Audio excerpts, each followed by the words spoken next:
Bismillahirrahmanirrahim. Assalamualaikum warahmatullahi wabarakatuh.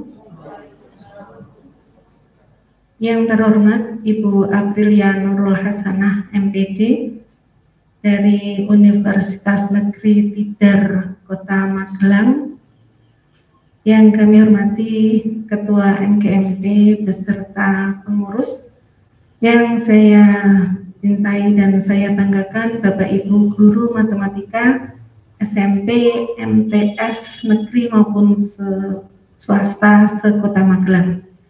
Alhamdulillahirrahmanirrahim, puji syukur kita panjatkan kehadirat Allah SWT.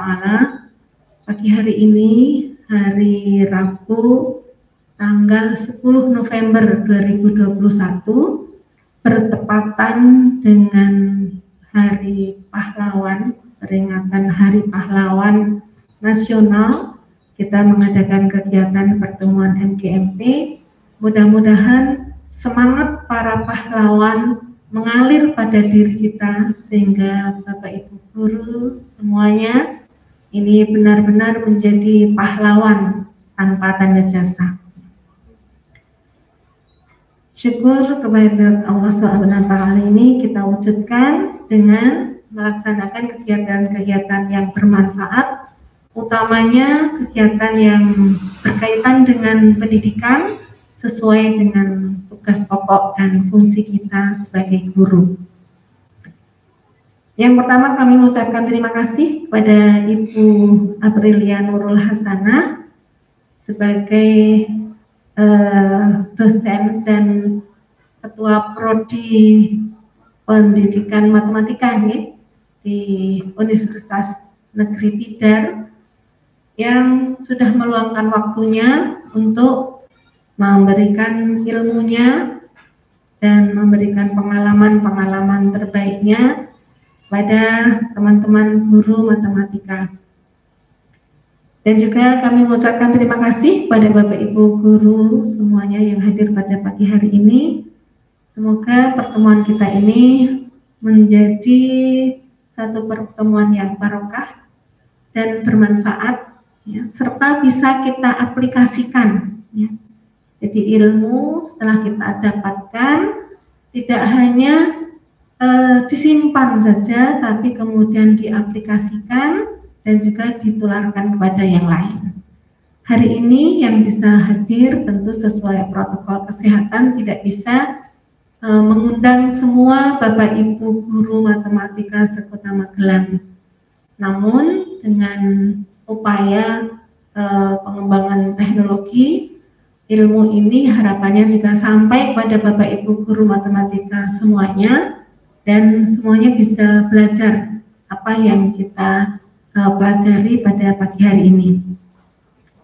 Tema pada pagi hari ini adalah tentang penelitian kuantitatif, ya, yang merupakan tindak lanjut dari kegiatan pengembangan keprofesian berkelanjutan, di mana kita semua sebagai guru harus memenuhi 4 kompetensi guru, dan salah satunya kita harus melaksanakan kegiatan-kegiatan pengembangan diri, publikasi ilmiah, dan karya inovatif.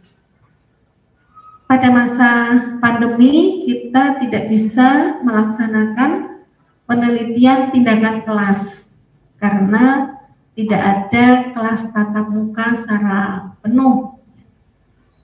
Alhamdulillah pada beberapa waktu ini sejak bulan September sudah berjalan kegiatan belajar tatap muka terbatas, PTM terbatas dengan hadir 50% di sekolah.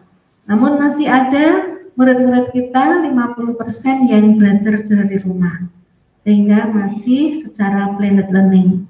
Nah, untuk itu karena tidak bisa kita melaksanakan penelitian tindakan kelas, perlu ada kegiatan penelitian yang lain, dan salah satunya dengan penelitian kuantitatif yang nanti akan dijelaskan oleh Ibu Aprilia Nurul Hasanah.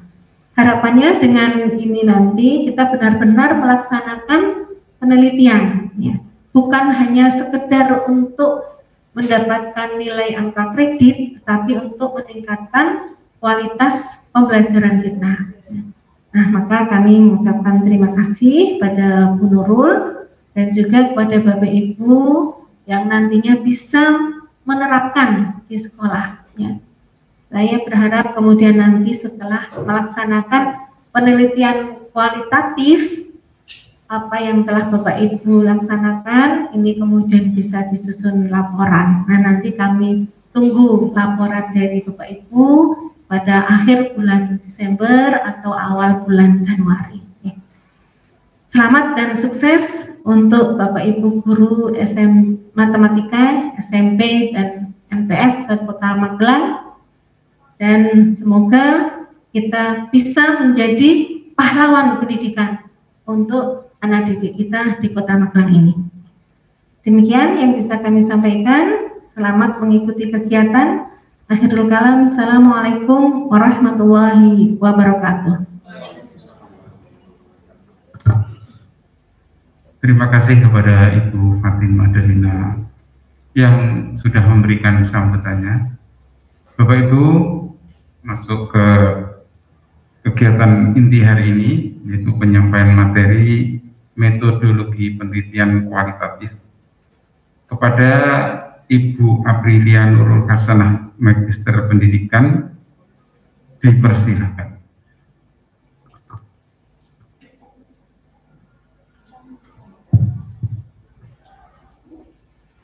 Bismillahirrahmanirrahim. Assalamualaikum warahmatullahi wabarakatuh. Yang terhormat Ibu Fatin Madalina, SPDM MPD selaku Koordinator MGMP SMP, MGMP Matematika SMP.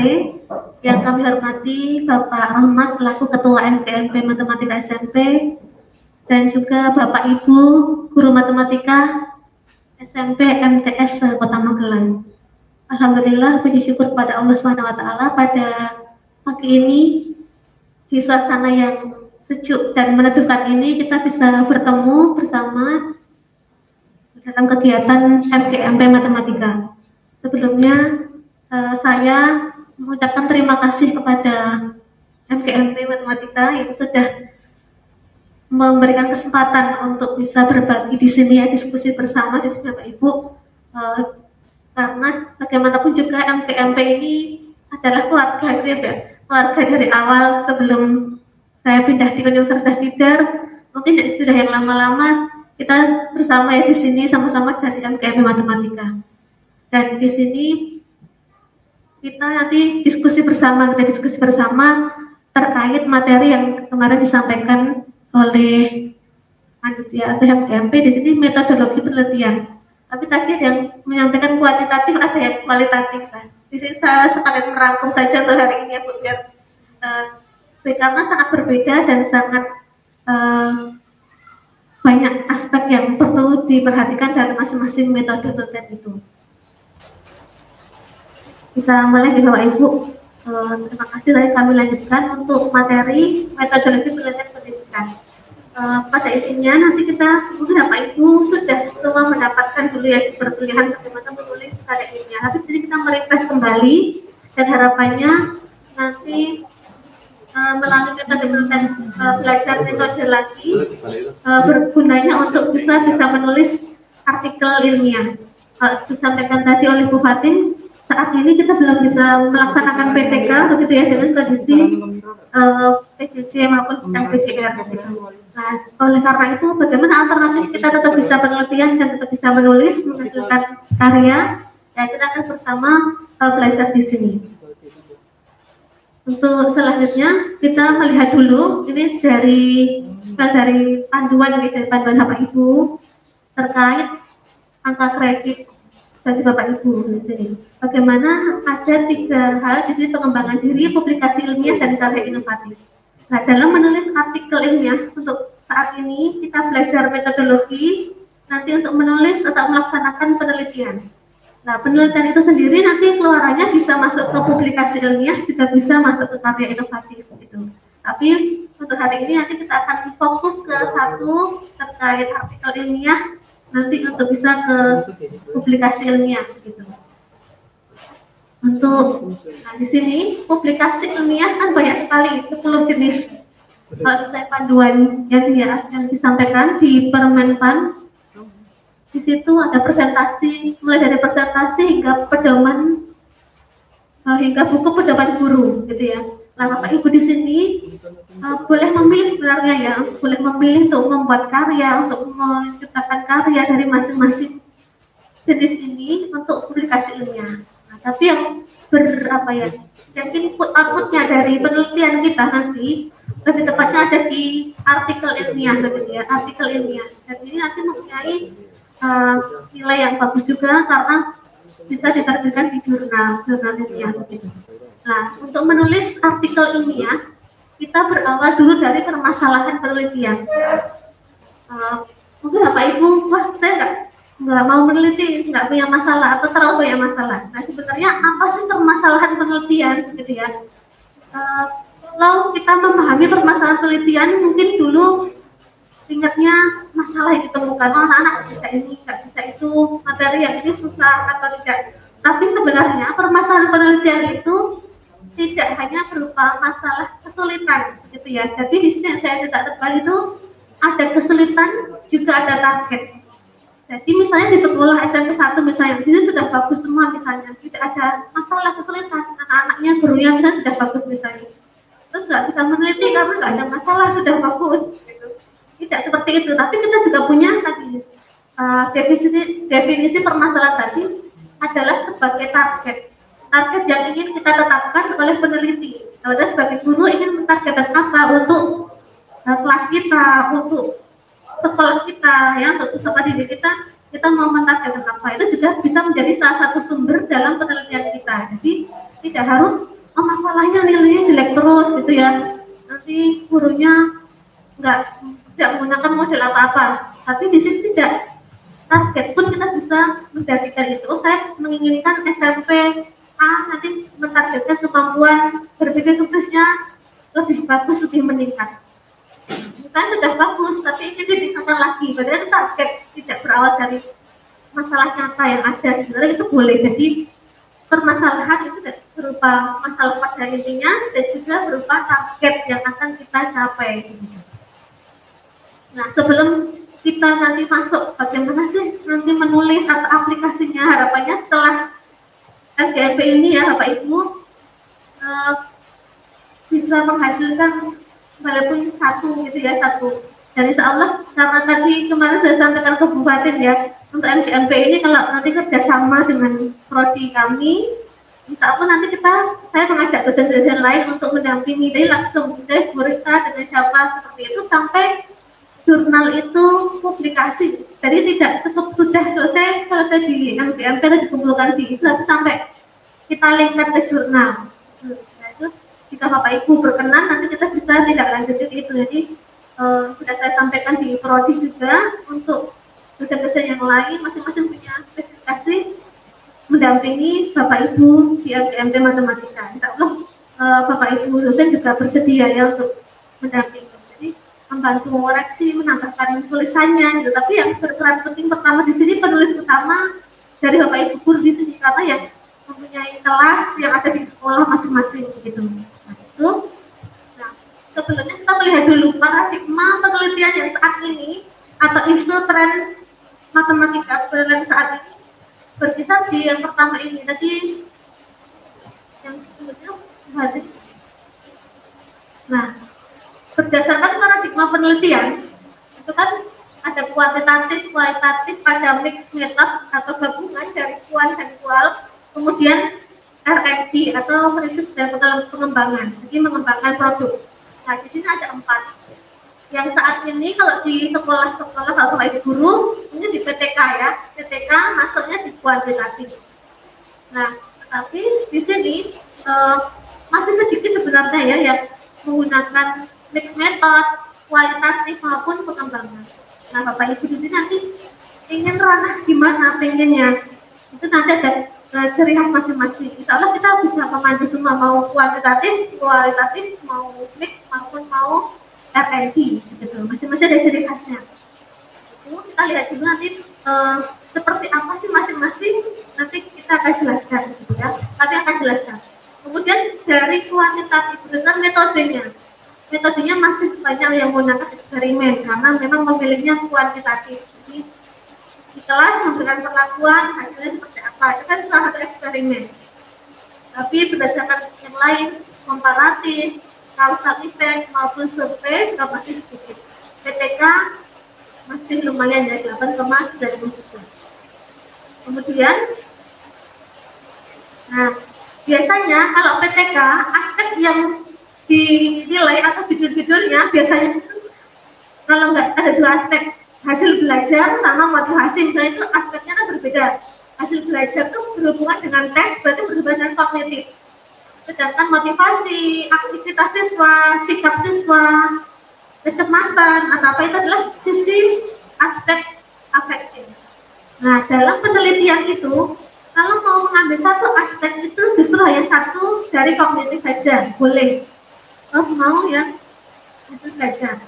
Tapi disarankan kalau hanya mengambil satu yang aspek afektif, penelitian mau meningkatkan motivasi saja, itu sebenarnya kurang disarankan, walaupun boleh saja satu. Tapi alangkah baiknya kalau mau menggunakan dua, ya di kognitif dan afektif.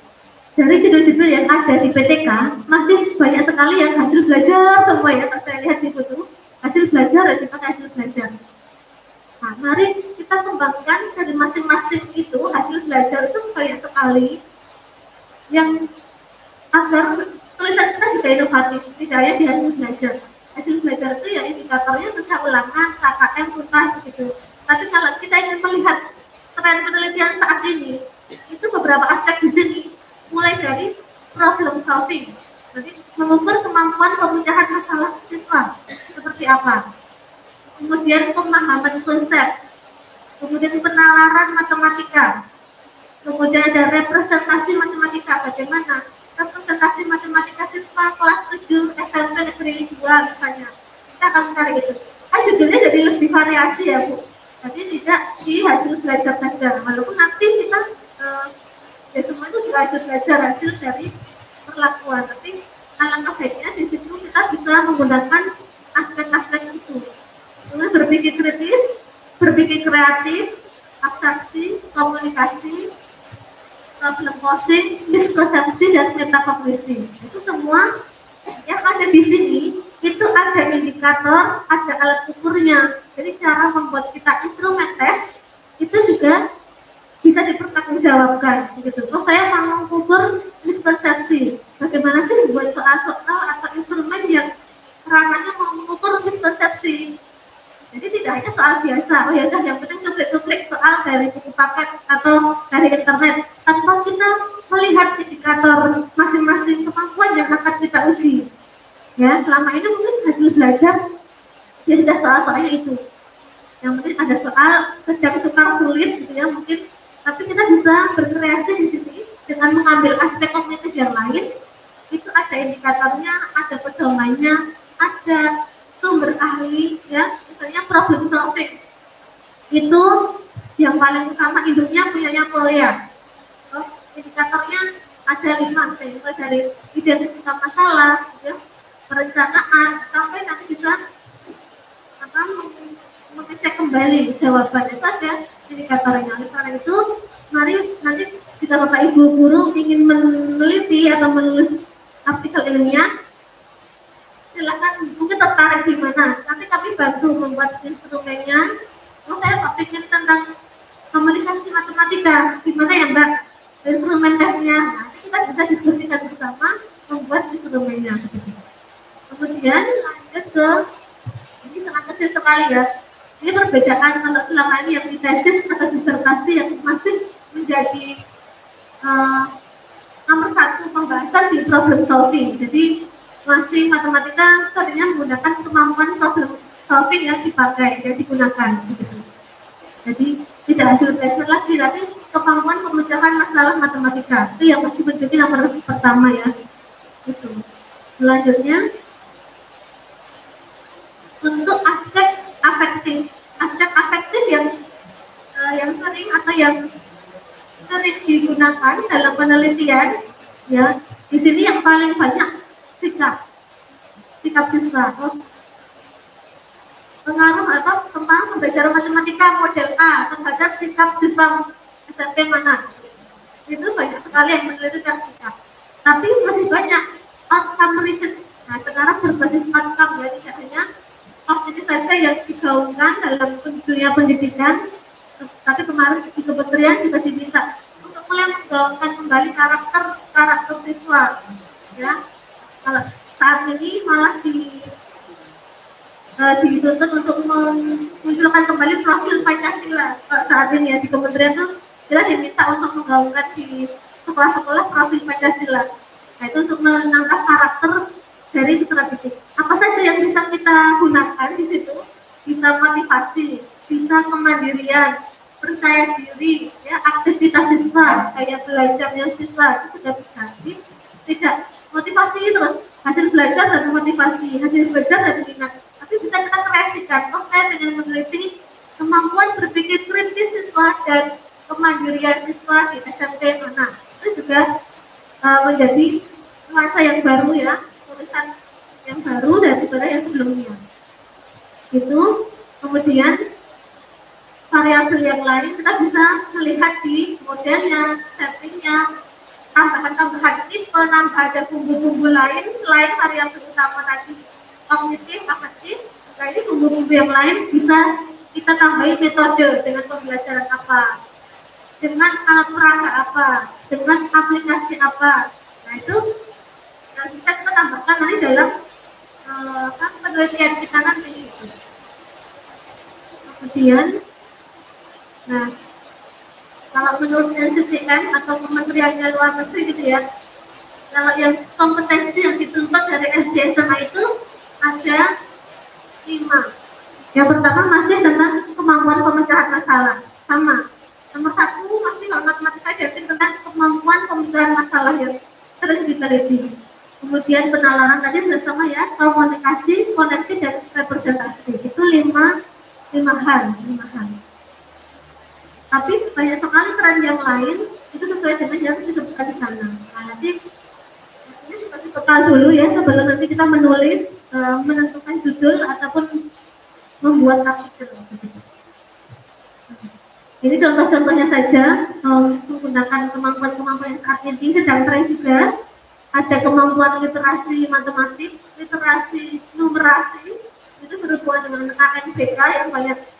Jadi ya soalnya banyak literasi, kemudian selesainya ya ditarik kesimpulan benang merahnya. Seperti itu kan kita perlu literasi numerasi saat ini.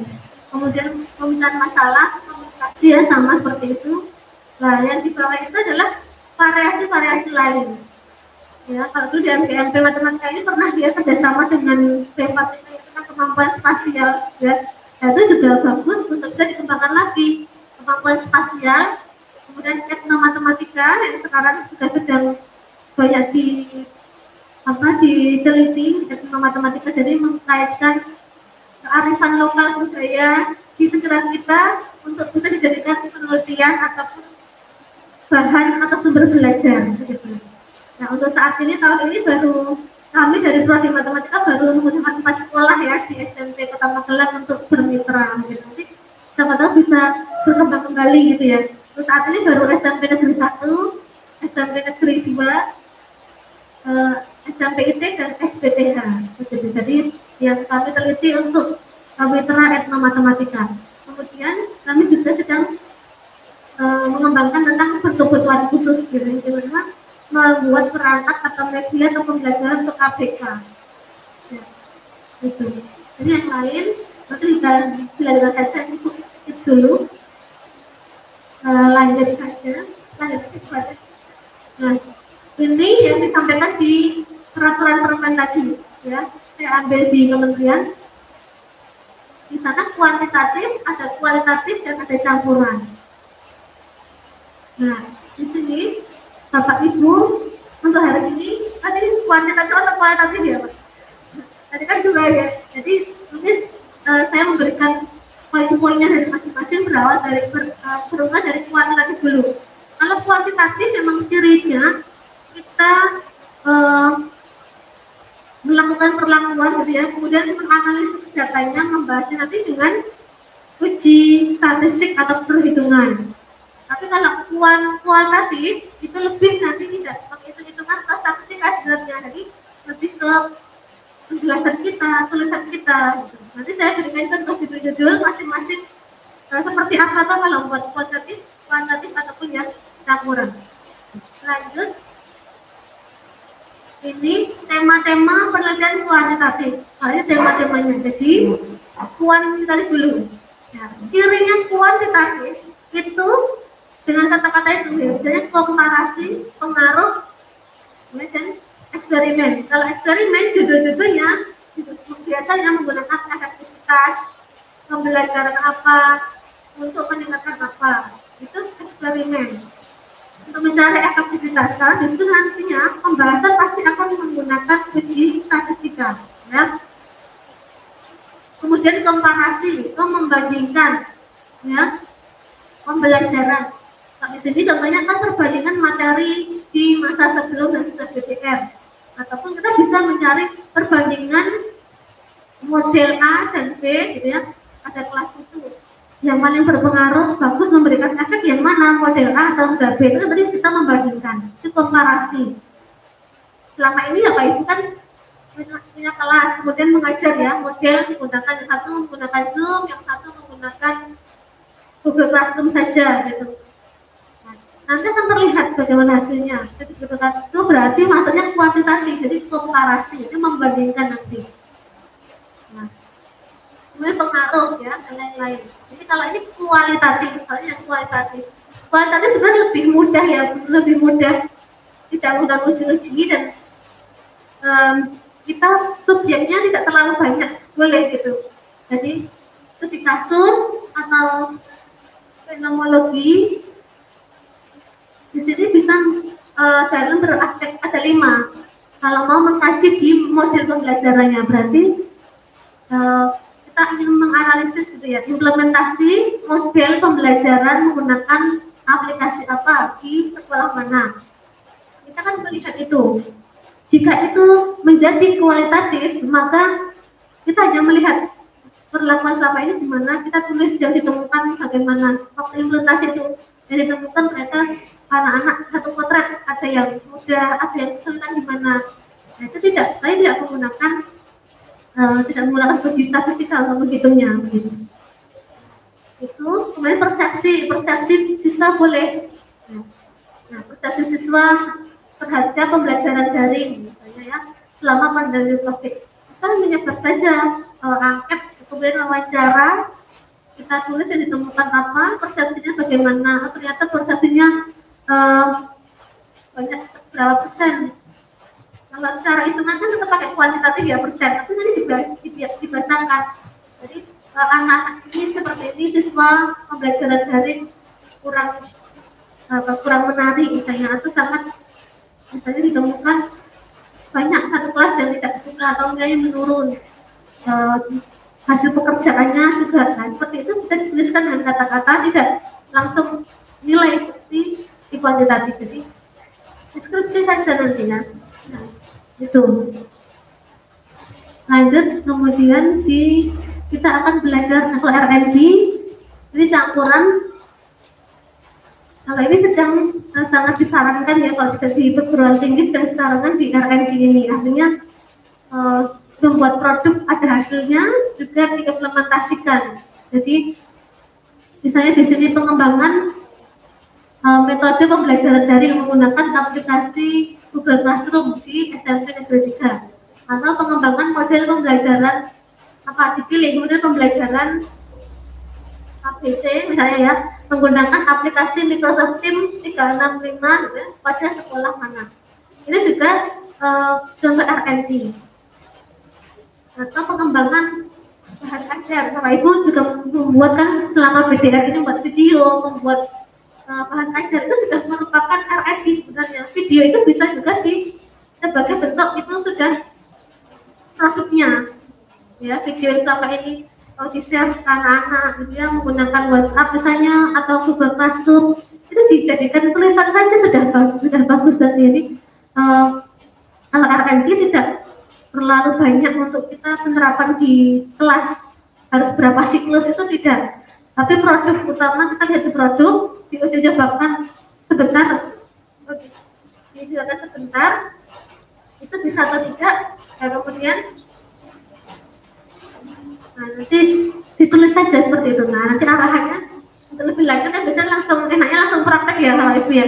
Kalau ini ya gambarku baru terawang-terawang, saya pengen jadi saya selama ini menggunakan model ini, saya punya produk loh selama ini, video ada, LKS ada, materi PPT itu kan sama aja bahan ajar, dinamakan bahan ajar boleh. Jadi pengembangan bahan ajar matematika model apa seperti itu untuk meningkatkan kemampuan berpikir ini, bisa seperti itu. Jadi ya sudah bapak ibu punya apa, nah mari kita tulis itu dari berjalan mundur gitu ya, gak apa berawal dari produk bapak ibu guru. Jadi punya video satu, LKS ada, bahan ajar ada, lalu silakan nanti bisa untuk untuk dituliskan di sana.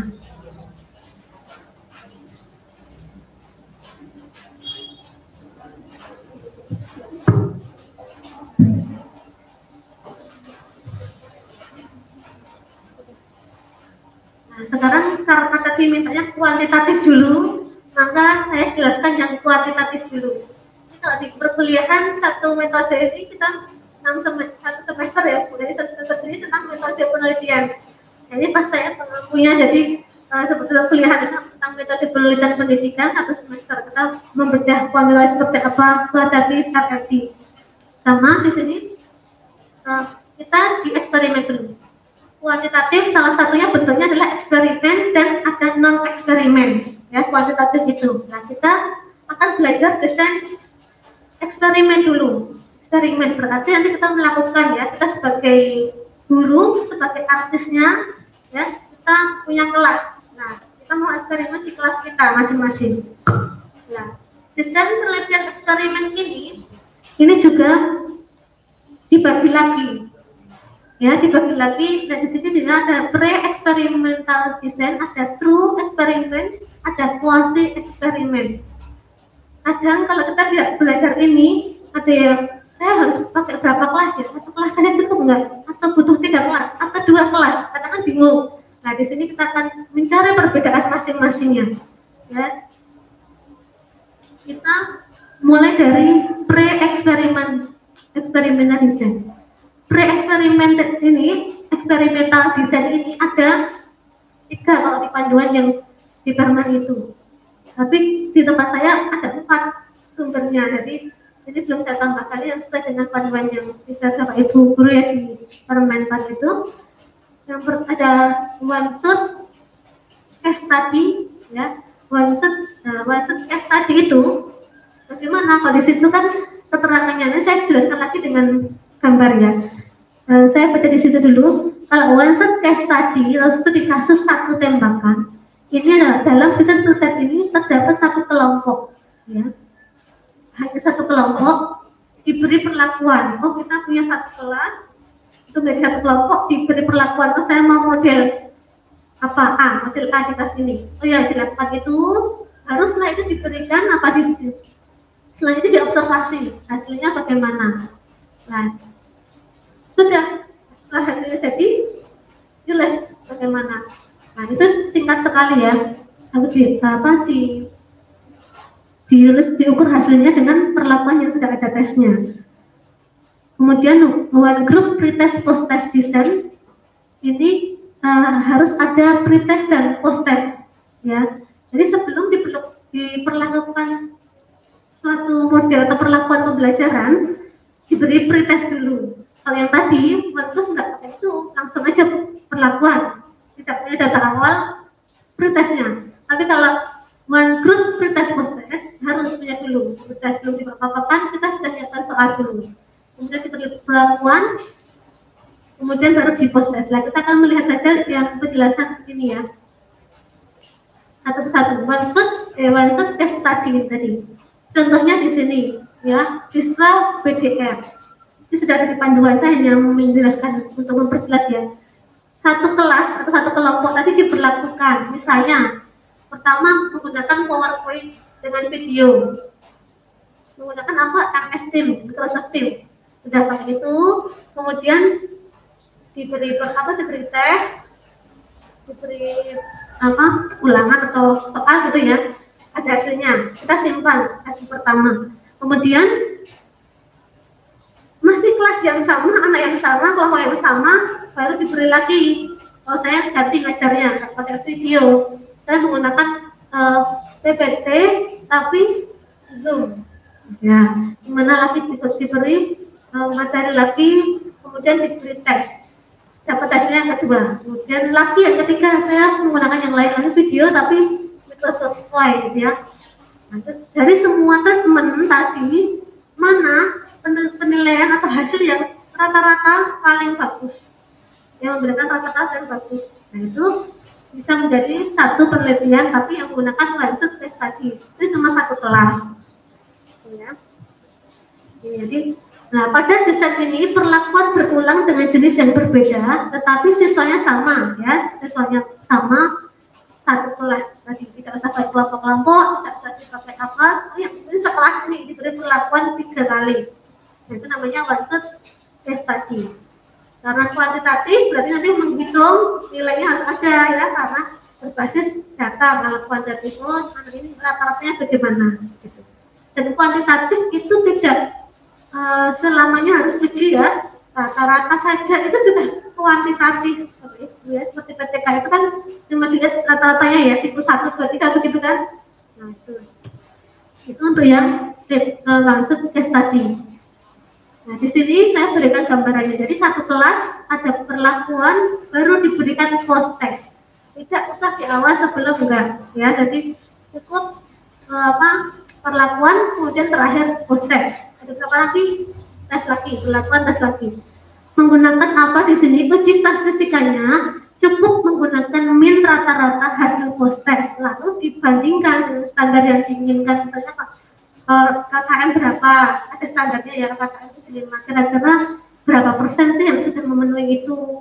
Nah, tapi kalau mau membandingkan dengan rata-rata sebelum, ya boleh juga menggunakan T, jadi rumusnya itu rata-rata kelompok dan standar deviasi. Karena ini juga tidak sulit kalau untuk uji statistikanya. Oh didapat nanti yang T paling tinggi, berarti yang itu yang paling yang memberikan pengaruh lebih terhadap hasil belajar siswa. Itu nanti kesimpulan seperti itu. Jadi cukup menggunakan uji yang ini T, uji harga T, bukan uji T. Kalau uji T tidak lagi statistika ya, jadi uji harga T, jadi cukup rumus T ini.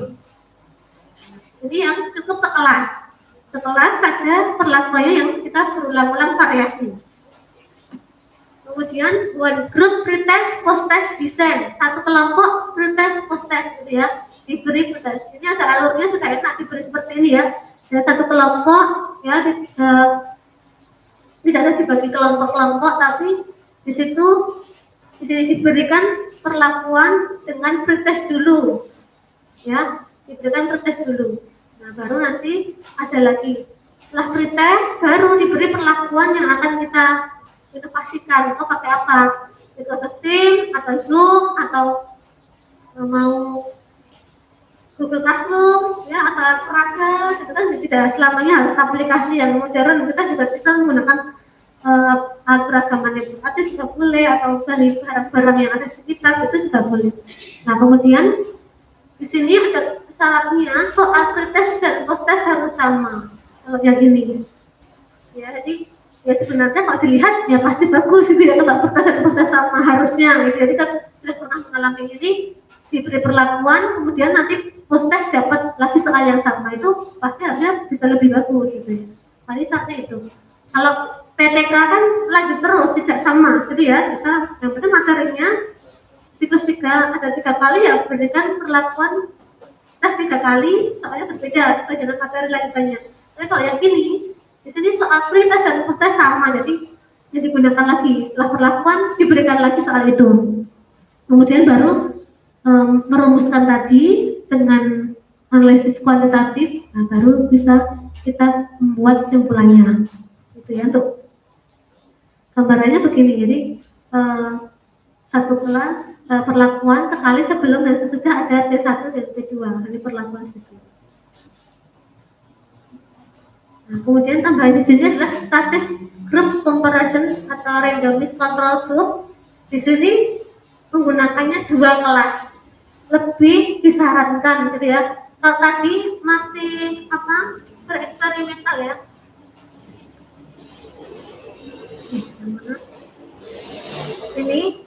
Ini 2 kelas, tapi tidak menggunakan pretest semua.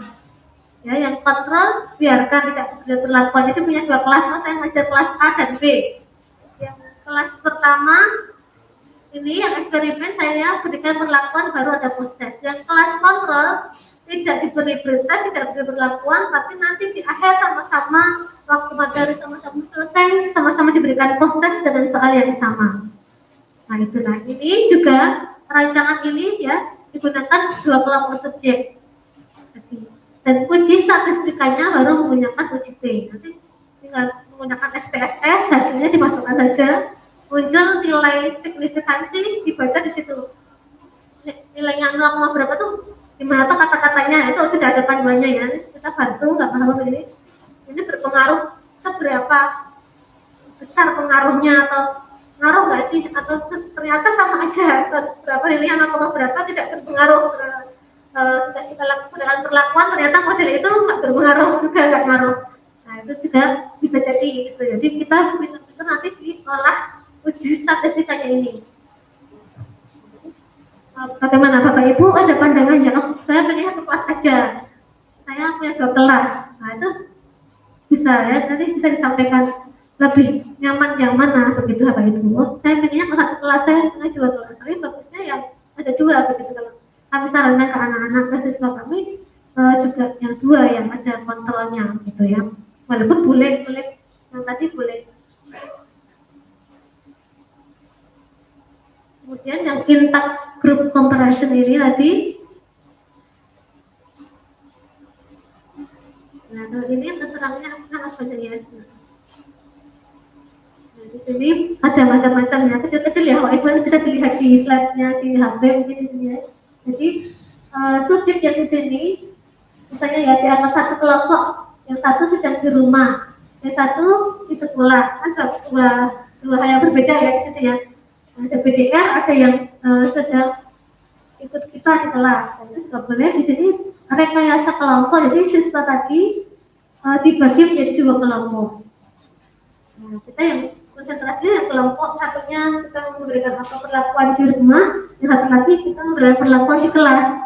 Nah, baru di sini yang keempat diberikan materi. Setengah kelompok siswa diberi materi, dan setengah lagi sama diberi materi atau perlakuan yang berbeda. Intinya kita boleh menggunakan 2 model atau 2 cara aplikasi yang berbeda. Nah, baru nanti hasil dibandingkan menggunakan analisis deskriptif. Nah, itu juga ini intact group comparison. Nah, ini macam-macam ya. Baru eksperimen 1 ini baru yang pre.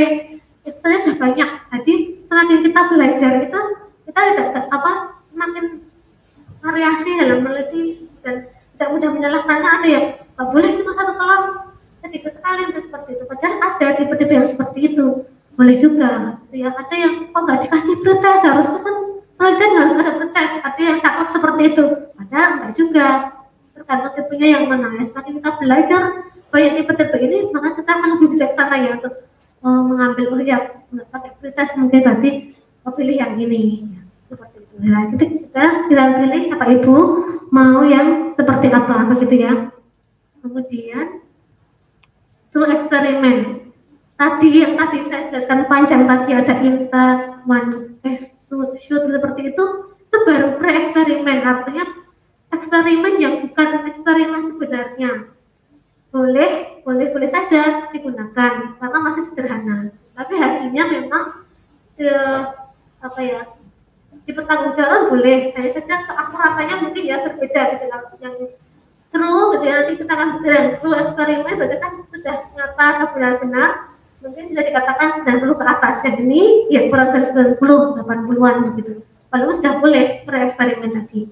Yang true eksperimen dikatakan true karena peneliti dapat mengontrol variabel dan sampelnya dipilih secara random. Maksudnya tadi kalau kita hanya 1 kelas saja, kadang kita nggak bisa mengukur ya variabel yang lain bisa saja pas kita pembelajaran banyak faktor lain yang mengganggu kan ya entah pas pembelajaran disambi atau yang pembelajaran pas gak enak badan, pas sakit dan atau pas ngantuk seperti itu juga bisa lah. Jadi eksperimen itu kan berulang nanti, kita akan melihat di sini. Jadi ada dua kelas eksperimen juga minimal 2 kelas.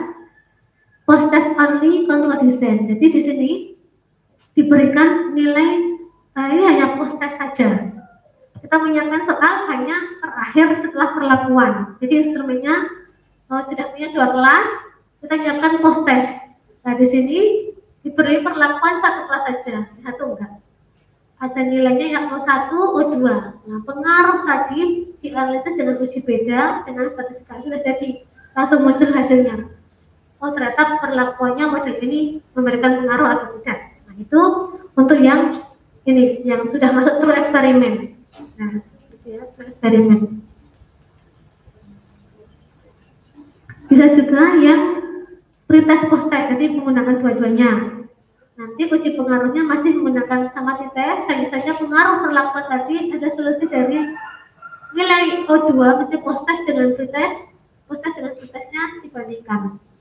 Itu kalau mau dua, mau pretest post test apa ibu mau pilih yang mana begitu ya. Oh kalau mau menyiapkan banyak tes anak-anak berulang kali tes ya biasanya pada nggak pilih yang post test pretest tadi. Berulang kali ngerjainnya waktu lagi habis gitu ya. Ada sudah sekali yang post test, jadi pilih yang tadi yang pertama, tidak masalah juga sama, nanti bisa langsung dianalisis. Itu.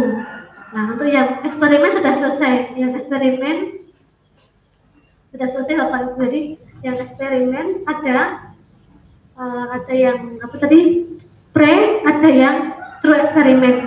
Tidak yang kuasi eksperimen tidak perlu saya jelaskan karena sebenarnya pre dan ekuasi itu kurang disarankan, tapi yang sangat disarankan adalah yang true eksperimen ini. Jadi punya 2 kelas, ya kemudian kita siapkan pretest dan post testnya itu dan perlakuan yang ada itu yang eksperimen. Jadi ini sebenarnya sudah sering dilakukan sama ibu semua begitu ya, sudah dilakukan selama pembelajaran, hanya saja tidak tertulis, tidak terekam ya, tidak terdokumentasi, padahal sudah melakukan. Oh kemarin pakai ini, kemarin pakai ini lagi gitu.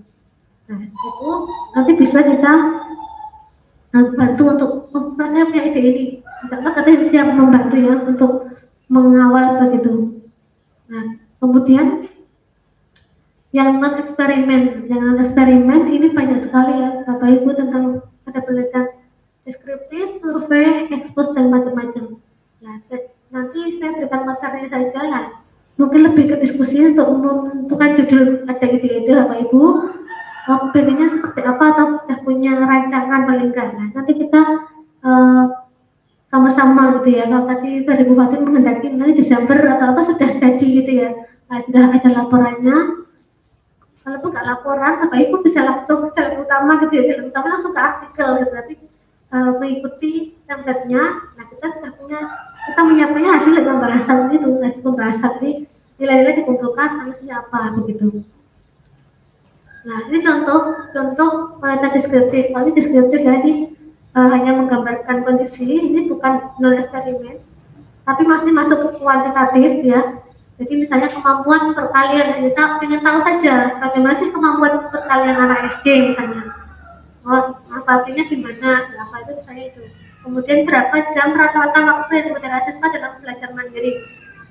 Kita hanya mencari satu permasalahan, pertanyaan belajarnya berapa jam sehari juga, seminggunya rata-rata itu sudah penelitian juga, tapi deskriptif. Jadi tidak ada perlakuan kalau ini ya, nggak pembelajaran. Kita hanya kayak survei aja pembelajaran, menyediakan waktu berapa jam anak-anak sekarang seperti ini. Kenapa kita ambil beberapa sampel diwawancarai di rumah, kenapa belajarnya cuma sekian jam, apa aktivitasnya. Nah, itu untuk menambah pembahasan di penelitian. Ini kalau yang perlakuan ya, tidak perlakuan di kelas, kita kejar model itu nggak menggunakan itu. Kemudian survei, kalau survei jelas ya, kita sering di survei, ada angket dan lain-lain itu, kemudian ditulis hasilnya, itu survei. Kemudian ini tidak, mesti yang jarang dipakai untuk pendidikan, jadi tidak saya tidak saya terangkan satu, mungkin yang langsung saja di sini. Contohnya di sini ya, misalnya pengaruh model pembelajaran Arias terhadap kemampuan berpikir kritis matematika kelas 8 di SMP Negeri 1. Nah, ini sudah jadi judul. Jadi contohnya eksperimen kuantitatif. Nah, apa yang akan kita ukur di sini? Nah, ini sudah menggunakan hal lain, tidak hasil belajar, kita menggunakan tren atau isu yang diperbolehkan, begitu ya. Jadi, mau mengukur kemampuan berpikir kritis. Nah, model pembelajarannya apa? Model pembelajarannya digunakan adalah Arias. Nah, silakan nanti berarti saat melaksanakan teknisnya, gitu ya. Tak bisa saya mau milih yang satu kelas, tak berikan. Saran saya ada 2 kelas, satu kontrol, kita punya satu kontrol, tidak berikan apa-apa. Satu lagi kita mengajar dengan model Arias. Sama-sama diukur kemampuan berpikir kritis dengan post test soal antara kelas 1 dan 2, kelas A dan B sama. Saran saya itu kemudian minimal 2 kali masuk. Kalau ada kan yang 1 kali kalau dikembangkan, 1 kali tidak dianggap ya. Belum bisa membandingkan dan belum bisa memberikan perlakuan efeknya itu nggak kurang, walaupun itu boleh, ada beberapa boleh. Nah di sini sarannya ya minimal 2, bagus lagi 3, gitu ya. Nah, ini sudah jadi judul Bapak Ibu. Tinggal kita menyiapkan kelas 2, ya kelasnya 2. Kemudian instrumennya yang perlu disiapkan adalah instrumen tes dan non tes. Karena cuma satu variabel yang akan kita lihat di sini hanya kemampuan berpikir kritis. Maka untuk mengukur kemampuan berpikir kritis ini instrumennya namanya adalah TKBK, tes kemampuan berpikir kritis. Jadi bukan soal biasa, soal tes saya ikut-ikut aja ambil soal kan. Tapi kita buat namanya tes kemampuan berpikir kritis 1, nanti setelah berlapat tes berpikir kritis 2. Jadi menyiapkan itu sudah, nanti langsung kita aplikasikan, datanya nilainya ada, masukkan ke statistika, sudah jadi penelitiannya. Ini yang kuantitatif, ya kuantitatif. Biasanya cukup 3 kali pertemuan, begitu sudah selesai sebenarnya. Tapi punya kelas, apalagi Bapak Ibu guru kan sudah punya kelas sendiri, itu sangat mudah dan sudah mengetahui karakteristik sekolah. Jadi sebulan bisa jadi 1 penelitian, begitu ya, sebulan 1 penelitian untuk menganalisis sampai nanti menyempurnakan pustakanya, begitu. Ini contoh yang pertama. Kemudian ini, kalau yang ini ada 2 model yang banyak digunakan tadi. Tadinya cuma 1. Pokoknya saya menggunakan model A untuk kritisnya gimana, nanti pengaruhnya seberapa, sudah. Tapi kalau ini ingin tahu juga 2 model untuk mengukur 2 variabel. Banyak ini ya untuk analisisnya. Jadi yang satu pembelajarannya discovery, yang satu behavioral. Untuk apa pembelajaran yang nanti digunakan? Saya pengen untuk melihat hasil belajar dan kualitas belajarnya. Nah, ini ada 2. Yang ini aspek afektif, yang ini aspek kognitifnya. Jadi berdasarkan tes. Kalau kognitif diukur dengan instrumen tes, itu adalah tes hasil belajar. Kalau kualitas, motivasi, sikap menggunakan angket dan observasi. Instrumennya itu, jadi disiapkan. Jadi dikatakan kualitasnya bagus atau enggak, sikapnya bagus atau enggak, motivasinya bagus atau tidak. Yang menggunakan instrumen wawancara, instrumen angket ya dan observasi. Kita wawancara juga bagus. Jadi ini untuk yang mengukur yang kualitas atau yang aspek afektif tadi. Jadi tidak mungkin kita bisa mengukur motivasi dengan tes, itu nggak bisa. Kalau ditanya alat ukurnya apa, kan ada misalnya pas bangga apa alat ukurnya apa, untuk mengukur motivasi menggunakan tes sudah keliru sekali itu ya, tidak ada hubungannya. Nanti menggunakan angket atau observasi atau wawancara, itu adalah alat ukur untuk mengukur instrumen non tes ya, berupa aspek afektif. Jadi ini kalau ini 2 model. Tapi ya banyak gitu ya, lama juga. Jadi harus mengajar model ini, besok ganti model lagi gitu. Kita yang lebih aktif gurunya ya, kita menyiapkan benar-benar sebelum pembelajaran ya, kita siap tadi itu perangkatnya. Jadi action saat di kelas sudah siap. Nah itu ini kalau mau 2 dan mengukur 2. Ini Nah, ini untuk mencari hubungan saja, hubungannya bagaimana. Nah, tadi kan pengaruh, kali hubungan pola asuh dengan prestasi belajar dan motivasi. Gimana? Jika boleh saya berikan contoh ya di SMA misalnya, pola asuhnya bagaimana? Nanti pola asuh jika tidak ada instrumennya, pola asuh orang tua berapa, baru dilihat prestasi dan motivasi. Oh, prestasi ini masih menggunakan prestasi, berarti instrumennya tes karena aspek kognitif. Yang ini motivasi berarti aspek afektif. Nah, ini menggunakan pasti angket, ya instrumennya angket kuesioner. Nah, itu untuk mengukur motivasi. Ini contoh-contohnya saja. Nah, untuk yang kuantitatif dulu, contohnya itu hubungan, pengaruh, efektivitas, model inilah itu. Nah, Bapak Ibu Guru ada yang ingin disampaikan dulu sebelum lanjut ke yang lain untuk yang kuantitatif. Jadi kuantitatif tadi ada intinya, ya hubungan, pengaruh atau membandingkan, komparasi, perbandingan model ini dengan ini terhadap kemampuan apa, sampai mana, itu juga kuantitatif. Mungkin ada yang sudah ya Gusur. Yang pertama untuk yang yang ada tidak sosial dan yang saling melibatkan itu bentuk soalnya apakah harus uraian atau tidak ada. Tapi kalau untuk yang berpikir kritis tentu harus uraian. Dan kemudian soal yang kita buat itu siapa yang memvalidasi.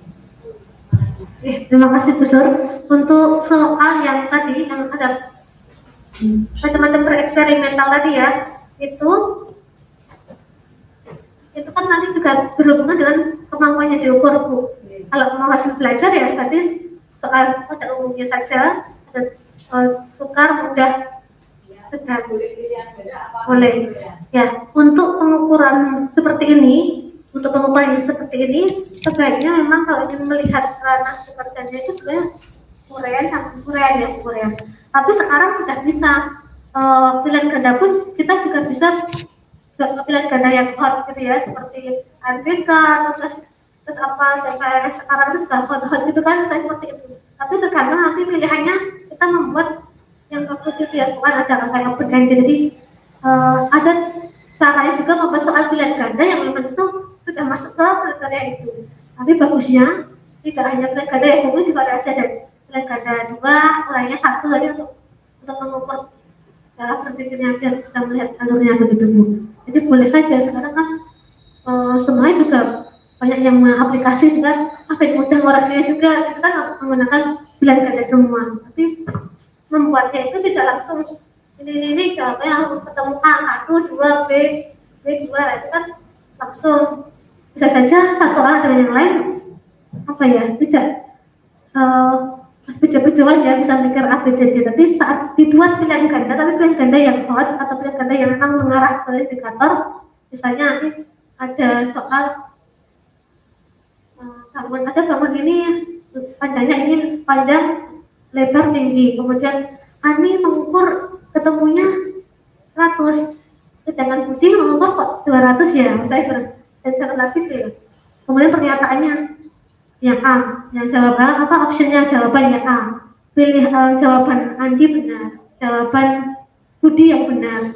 Kemudian keduanya salah atau keduanya benar, itu kan gak mikir, gak langsung ketemu. Kalau ngitungnya salah bisa jadi misalnya baru ngitung Andi, itu sebenarnya keduanya benar, misalnya jawabannya benar.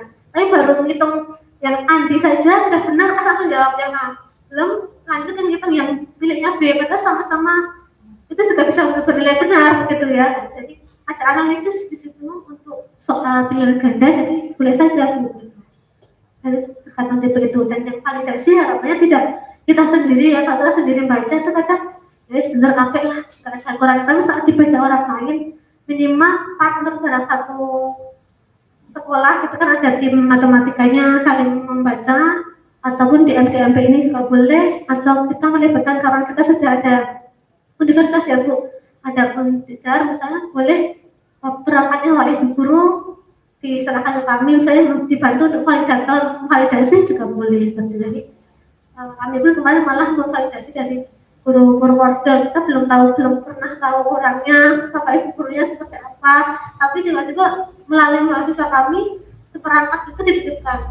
Kemudian ya sudah kita koreksi Excel validator, kemudian kita kirimkan juga sampai di sana untuk apa sudah selesai. Dan kemarin dalam ucapan terima kasih baru via telepon. Ini selama ini tidak pernah bertemu dan tidak tahu bapaknya itu yang seperti apa, bapak ibunya seperti itu. Jadi misalnya nanti dibutuhkan ya ibu guru di sini membutuhkan validator dari tim ahli atau perguruan tinggi, nanti saat kami siap, tidak masalah. Kalaupun tidak ya partner dari MGMP, guru yang lain untuk membacanya. Itu Bu. Ya, ada lagi atau Ibu?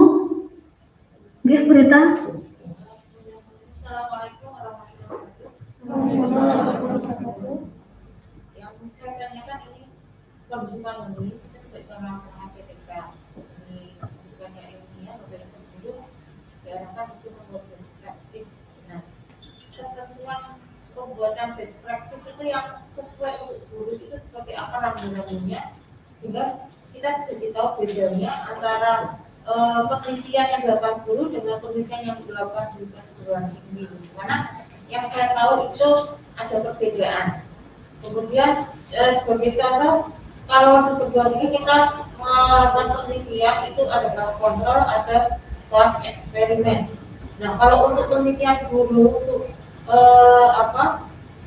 di PTK maupun di best practice ini yang saya tahu kok tidak boleh, apakah benar demikian. Terus kalau misalkan memang tidak boleh ada kelas kontrol, kelas eksperimen, terus yang seperti apa yang memang diperbolehkan untuk guru melakukan penelitian. Terima kasih Bu Berita. Pada dasarnya penelitian itu sebenarnya sama ya Bu, untuk guru maupun untuk pada umumnya peneliti gitu. Jadi kita di perguruan tinggi siswa juga sama, siswa kita penelitian untuk skripsi itu juga di sini.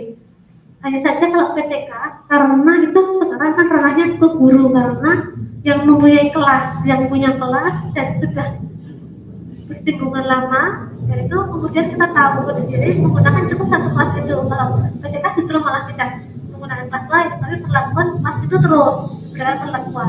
Nah, justru di perguruan tinggi yang saat ini tidak boleh yang PTK karena kita tidak punya kelas sendiri gitu. Jadi di PTK kita di-off-kan dulu untuk beberapa tahun ini. Jadi penelitiannya harus yang lain selain PTK kalau yang itu perguruan tinggi. Jadi untuk guru-guru itu sangat disarankan. Tapi kan kecuali saat PDR ini yang PDR. Nah, untuk penelitian yang kuantitatif eksperimen tadi, ya saya rasa itu boleh bukan kan hanya untuk melihat kelas yang lain gitu. Tapi kan kita sebagai guru ini gini, nggak boleh itu kontrol nanti anak-anak yang satunya nggak diapa-apain, takutnya seperti itu. Jadi perlakuannya biasa gitu. Padahal kita sebenarnya kontrol yang kita maksud itu ya kontrol bukan kita teliti, tapi tetap kita beri perlakuan gitu. Oleh karena itu kenapa di panduan tadi yang dilihatkan atau diperlihatkan di PDF dari Permenpan tadi justru yang pre-eksperimental, di mana itu menggunakan satu kelas itu. Satu kelas ada perlakuan 3 kali. Itu mungkin disarankan dari yang pendidikan SMP gitu, SMP atau guru-guru gitu. Sebenarnya dia boleh saja kontrol sama penelitian ada kelas eksperimen dan kelas kontrol gitu. Itu pandangan sejauh ini begitu untuk yang terus kapan guru tidak boleh menggunakan kelas kontrol itu belum ada, itu belum ada informasi dari itu. PTK itu cukup satu, tidak pakai kontrol. Itu memang satu kelas. Yang ini perspektif saya juga perlu juga karena mengenai itu kegiatan yang kemarin itu yang jadi saya kayak itu saya juga belum tahu itu yang info saya dapat itu bahwa praktis itu perlakuan tidak hanya untuk satu kelas, jadi dilaksanakan untuk semua kelas, jadi datanya tidak satu semua kelas yang kita ampuh itu dilaksanakan. Ya, best practice boleh Bu, itu justru kita yang punya kelas 8 kita ngajar ABC semua sama perlakuan, terus sebenarnya datanya makin banyak Bu. Itu data minimal itu satu kelas yang kita berikan ada perlakuan. Tapi saat kita punya 3 kelas kan kita juga sama-sama melakukan terus ya Bu, melakukan terus. Kita mengembangkan saja datanya juga itu sebagai semakin kuat, gitu, semakin kuat. Oh ternyata dari sampel yang banyak, kuantitatif kan berhubungan dengan sampel, semakin banyak semakin bagus. Beda sama kualitatif. Kalau kualitatif tidak masalah mau sampel 10, 5, 1, bahkan satu anak pun itu kualitatif boleh. Itu kualitatif kan disarankan kenapa? Oh ibu ngajar berapa? Kelas 8A sampai D. Ya udah dipakai semua gitu kan Bu. Itu juga nanti yang selesai mana? Ya nggak usah, nggak apa-apa. Boleh menggunakan yang satu yang bereksperimen tadi kan nggak menggunakan class control. Satu saja, saya lakukan hasilnya apa? Ibu, mohon izin boleh memberikan sedikit tanggapan. Oke. Terima kasih Bu Rita. Kemarin waktu kami mengikuti diklat feedback PAK itu disampaikan tentang best practice, bedanya dengan PTK. Kalau PTK itu perlakuan di satu kelas, ya, kelas yang harus yang kita ajar gitu. Tetapi kalau best practice itu perlakuan itu untuk semua, bahkan untuk ya, jadi tidak boleh hanya satu kelasnya sendiri, harus lebih dari kelasnya sendiri. Bahkan satu sekolah itu boleh. Jadi misalnya Bu Rita membuat aplikasi apa, kemudian dipakai oleh semua guru di sekolah gitu misalnya, itu bisa. Jadi malah karena kalau fokusnya best practice adalah apa yang terbaik, ya, gitu. Jadi apa yang terbaik dari yang sudah dilakukan, gitu. Begitu. Jadi misalnya di akhir tahun, oh ternyata ini yang terbaik, itu bisa. Ya. Tapi bisa juga kita mencoba punya aplikasi disebarkan buat teman-teman semuanya, kemudian diteliti. Nah itu jadi best practice. Hasil kok ternyata semua itu luar biasa, maka menjadi best practice. Ya. Kira-kira gitu ya Bu Sur ya. Kami dengan Bu Sur yang kebetulan kemarin mengikuti, ada Bu Lili juga mendapatkan penjelasan. Jadi kalau best practice tidak boleh satu kelasnya sendiri. Tapi kalau PTK itu harus kelas sendiri yang diajar gitu. Nah kalau PTK sekarang tidak bisa karena kita tidak tatap muka penuh, kemudian kan mau melihat perlakuan anak satu-satu semuanya gitu. Ini yang tidak bisa. Jadi nanti kalau Bapak Ibu membuat laporan, jangan lupa judul atas itu bukan penelitian tindakan kelas, tapi judul atas adalah penelitian pendidikan gitu. Mau kualitatif atau kuantitatif, nah ini penjelasannya dari Bu Nur. Boleh, jadi boleh berupa penelitian pendidikan, ya. Kemudian boleh juga best practice. Ya, hanya kalau mau maksimal nilai angka kreditnya, laporan dari penelitian pendidikan itu kemudian langsung diseminarkan. Ya, tetap diseminarkan, kemudian di lampiran atau di setelah kata pengantar itu ada pernyataan kalau sudah diseminarkan gitu, dan juga sudah disimpan di perpustakaan gitu.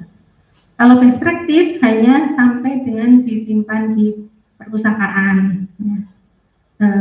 Tidak harus diseminarkan gitu ya Bu ya. Tapi baik best practice maupun penelitian pendidikan maupun PTK semuanya bisa masuk di jurnal. Masuk di jurnal sendiri itu nilai angka kreditnya 1.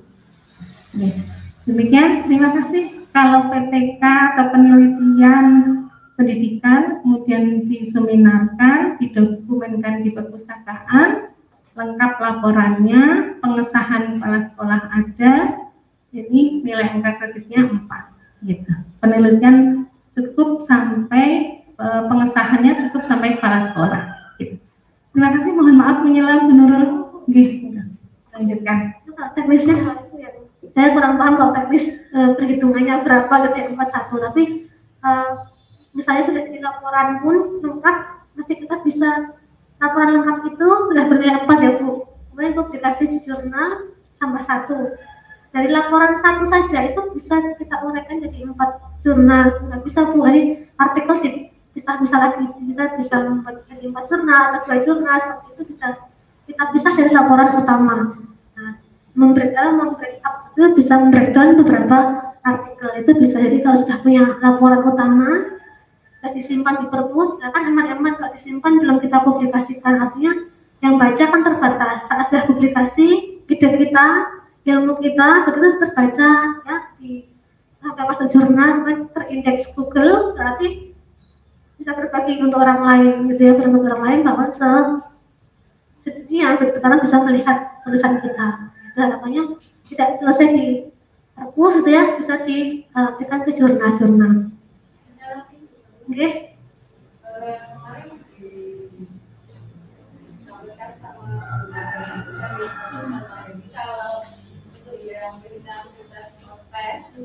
Itu pada saat pandemi boleh.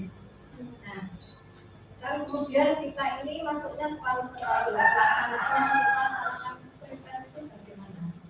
Karena masuknya separuh-separuh. Teknis ya untuk prioritas post-test karena tidak bisa bersamaan, gitu ya. Tapi kalau selama ini kondisi PJJ, prioritas post-test pelaksanaan jam pembelajaran apakah sama, Bu? Misalnya matematika jam 8, kita mulai jam 8 separuh di rumah, beri tugas yang lain yang sama di rumah, yang separuh di sekolah. Jadi ya sebenarnya tidak masalah mau menggunakan prioritas yang sama. Salah satu menggunakan Google Form di mana di rumah, yang satu di sini. Boleh juga waktu besok sama-sama di kelas mengadakan prioritas sama, sepakati misalnya di kelas saja.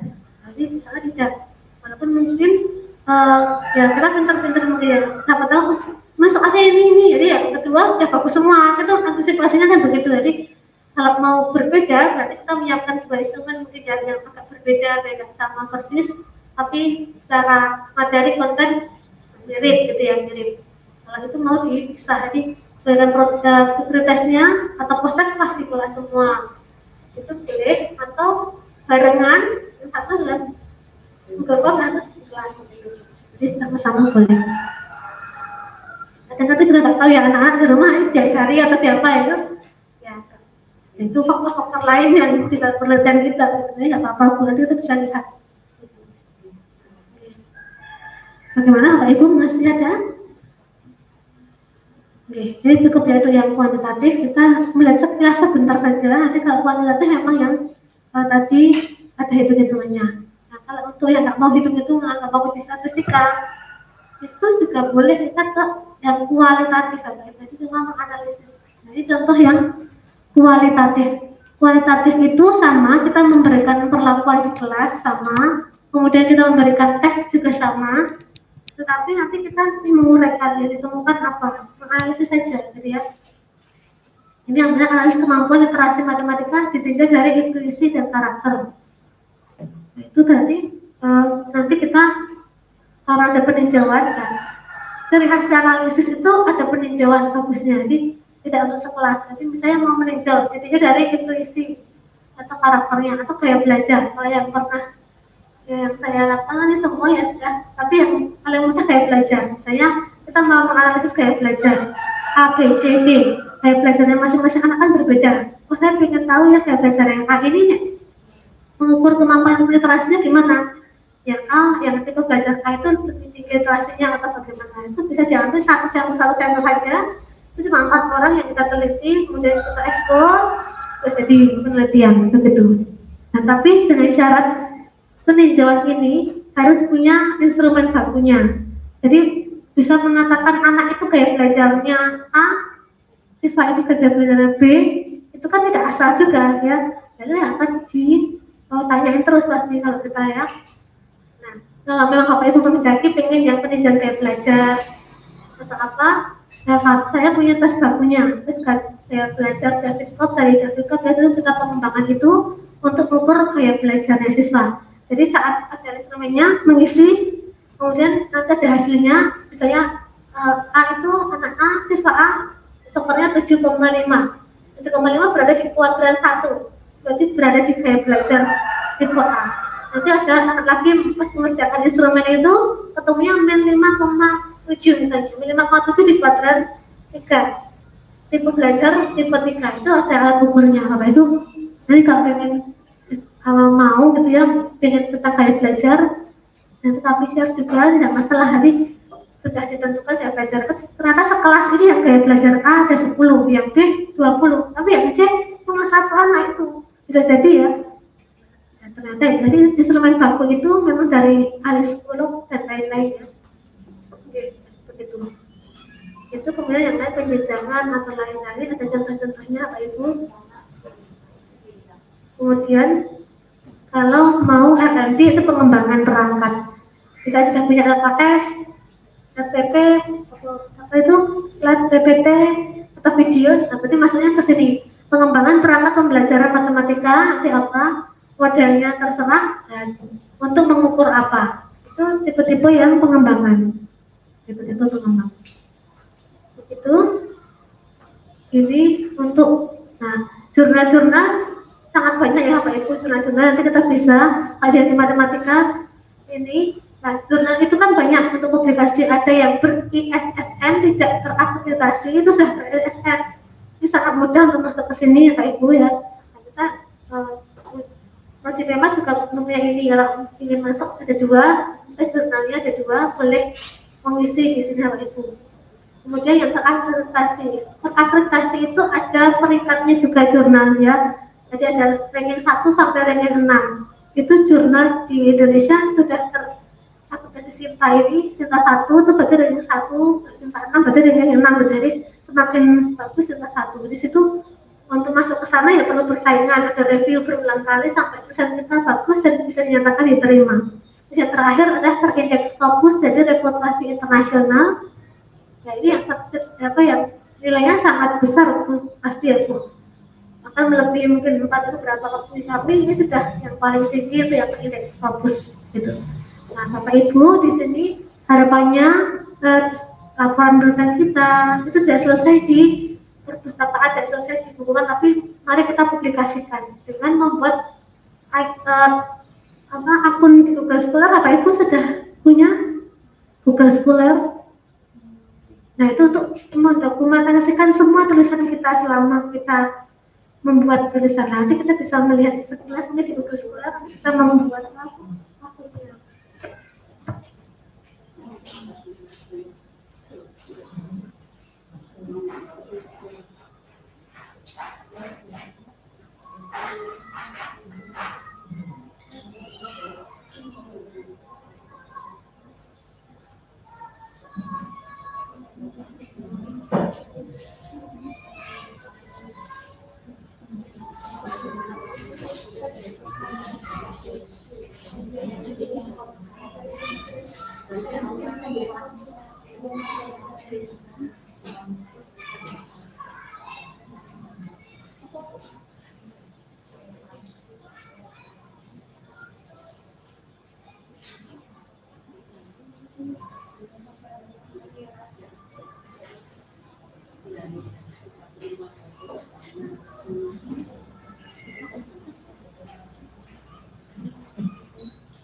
Tugas sekolah ini untuk mencari pustaka-pustaka yang berhubungan dengan Bapak Ibu guru. Kalau selama ini kan nggak punya buku, ya buku harus dari buku semua, itu dari jurnal. Nanti bisa melihat dari tugas cendekia ini. Jadi, pengen tentang perangkat pembelajaran, nanti bisa tentang apa di situ kita klik aja temanya mau apa. Tapi kalau mau membuat berarti cari namanya dari pembuat.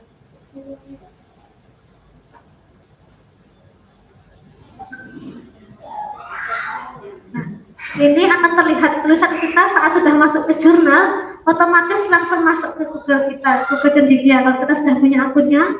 Jadi semua terekam.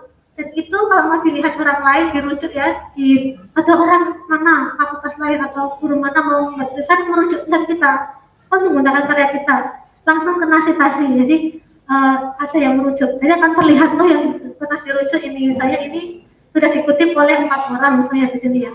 Kita akan melihat 4 orang itu siapa dan karyanya judulnya apa. Jadi karya kita itu sudah dirujuk. Gitu. Jadi itu akan merekam semua jejak tulisan kita ya. Tulisan apapun ya Bapak Ibu.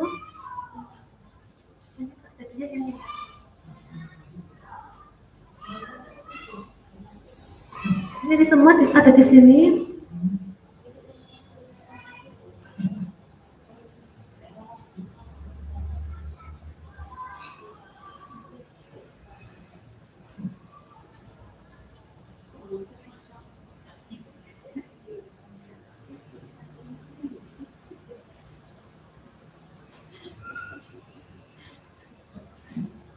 Ini kan nanti bisa diklik, kemudian ada PDF-nya. Ada PDF itu adalah tulisan kita bentuknya, nanti bisa di-download, bisa ditiru, ya bisa dimodifikasi penelitiannya, mungkin subjeknya seperti itu. Lihat di Google Scholar, nanti bisa dicek di sana. Kemudian yang mencitasi nanti siapa saja yang pernah mengambil tulisan, terus juga di sini ya.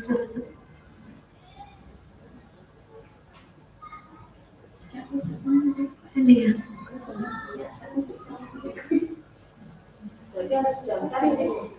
Oke Bu, nanti langsung daftar saja di menggunakan Google, tapi pakainya Gmail ya Bu.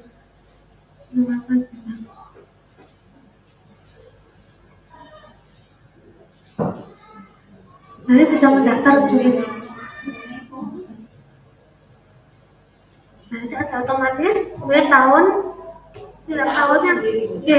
Enggak Bu, kalau yang jurnal sudah terindeksasi yang Sinta maupun yang belum, yang kita kirimkan. Jadi kita kan sudah masuk, oh besok penelitian ini masuk ke jurnal mana. Tidak langsung nanti langsung otomatis sudah muncul. Nah penulisnya harapannya bisa berbarengan dengan yang lain, mungkin yang penulis utama dari guru, ya dari hal itu sendiri. Tapi kalau mau menambah relasi di sini sudah semakin banyak yang memotif, mengajak satu lagi penulis dua, walaupun nanti itu kan kita penulis pertama ya seperti itu. Nah ini silakan monggo jika memang ingin Bapak Ibu berkeinginan untuk bisa menyelesaikan proyek ini ya, proyek workshop ini harapannya bisa selesai ya, jadi bisa menghasilkan ya. Siap, insya Allah kami siap membantu mereview atau nanti membantu apa yang mungkin Bapak Ibu merasakan usahanya di mana begitu ya. Kami juga kami juga sebagai review beberapa jurnal, tidak hanya di Untidan ya, ada yang di internasional, kita mereview, jadi yang menyeleksi dan mengeditkan seperti itu. Jadi insya Allah ada link-link untuk bisa ke sana atau masuk ke sana bagi yang sudah siap untuk artikelnya. Insya Allah siap membantu. Mungkin ini saja ya Bu Fatin ya untuk hari ini karena sudah zuhur juga. Semoga yang sedikit ini nanti bisa, oke Pak, monggo.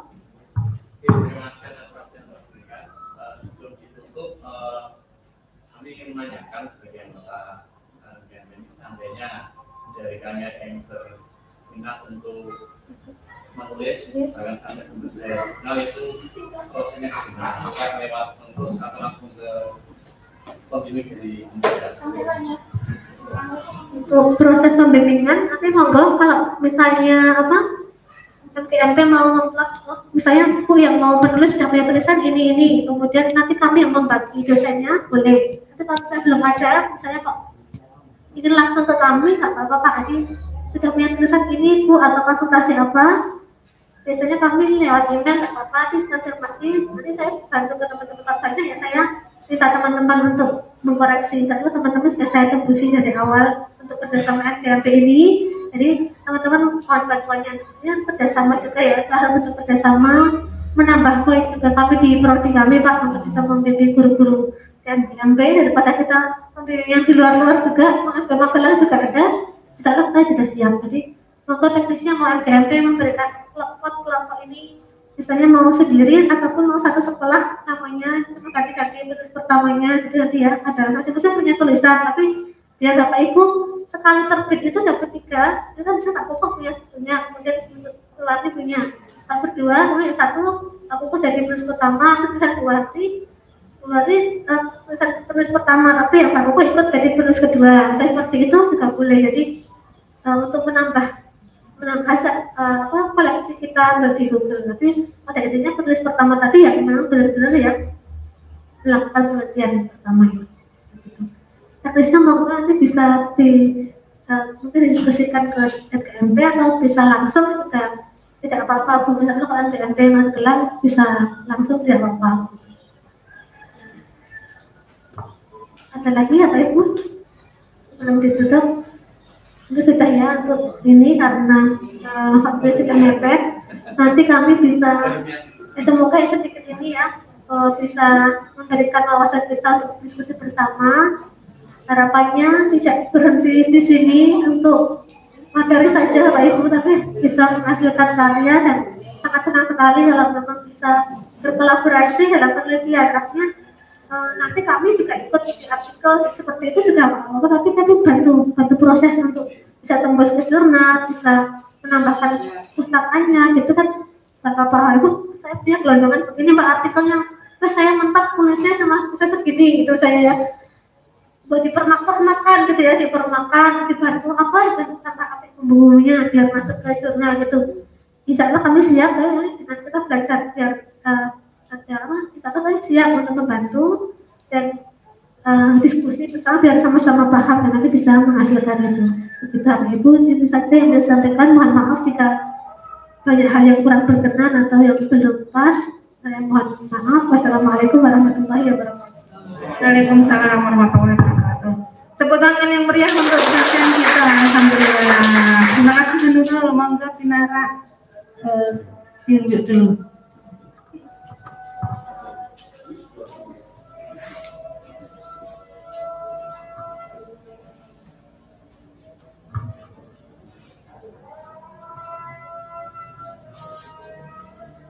Terima kasih Bu Nurul.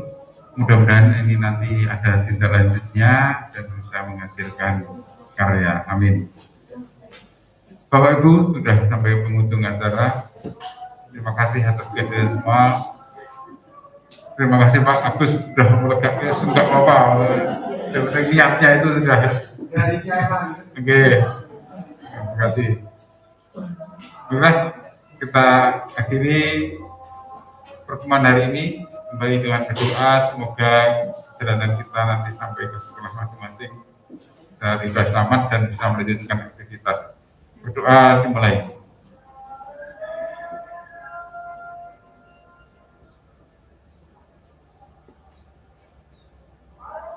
Amin. Terima kasih semuanya. Saya yang mengantarkan acara ini dari awal sampai akhir, juga kemarin menyampaikan undangan. Mohon maaf ya, sebenarnya sudah ganti urusan kok saya itu batu sudah kan wes ya batu-batu lah gitu. Batu-batu meskipun sudah ganti pengurus ya, karena SK-nya baru mau diajukan tanda tangan Pak Kadinas ya. Baiklah Bapak Ibu, kita akhiri. Wassalamualaikum warahmatullahi wabarakatuh.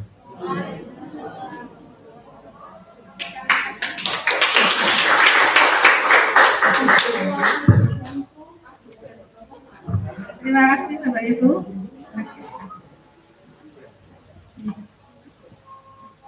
Terima kasih sudah selesai untuk kegiatan. Oke. Bapak Ibu, selanjutnya kalau Bapak Ibu yang berminat tadi yang Pak Ketua sampaikan, kita semuanya mudah-mudahan bisa mencoba ya.